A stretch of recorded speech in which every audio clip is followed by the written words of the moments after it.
Hello everybody, and a very warm welcome to Press TV's Top 5.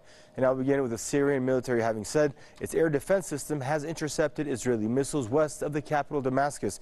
This comes after the Israeli army accused, quote, Iranian forces of firing some 20 projectiles from Syrian soil at Israeli-occupied Golan Heights.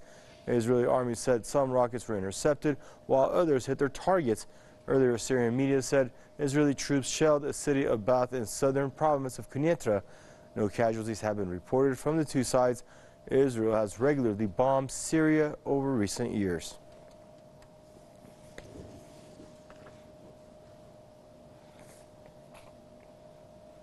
And joining us now out of Santa Ana, California for more on the story is Mr. Mark Weber, Director at the Institute for Historical Review.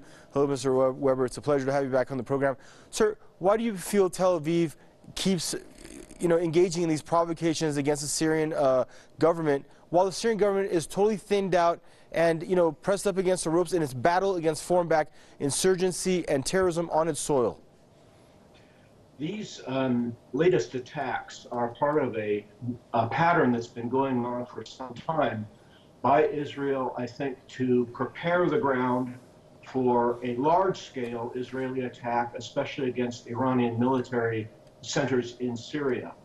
This was confirmed just last week by NBC News that reported that 3 U.S. officials told the news agency that this pattern of strikes by Israel is part of a preparation by Israel for a large-scale war against Iran and Iran's presence in Syria. And that's also in line with the statements by Israeli leader Netanyahu, who's repeatedly emphasized that the Zionist state just will not tolerate a significant Iranian military presence in Syria. Especially, Mr. Weber, but I don't mean to cut you off, but before the last few weeks and before the talk of what you're speaking about, I mean, Tel Aviv has been consistently, bombing Syrian targets for quite some time throughout the Syria conflict. What's their objective ultimately? What is Tel Aviv trying to do? I think they're trying right now to lay the groundwork and to prepare the world for a larger scale attack. That's the main point. The strikes in themselves, these strikes are not going to make a significant difference in themselves, but Israel is laying the groundwork for a larger attack. And especially after the announcement just the other day by Donald Trump to pull out of the nuclear agreement, the United States is giving Israel a virtual blank check of support for whatever military action Israel decides to carry out in Syria. There's 2 goals. First, the goal, which has been a goal for a long time, would be to try to destroy the Bashar al-Assad government in Syria. That's not worked.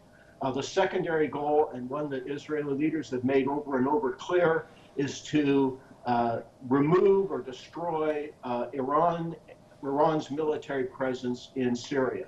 And Israel has been carrying out these strikes in preparation for something really big. A lot of commentators are making the point this is a very dangerous time, the stakes are very high, and this is a preparation for something very likely to take place rather soon that's going to be really devastating. Thank you for joining us and for your input, Mr. Mark Weber, Director of the Institute for Historical Review, joining us out of Santa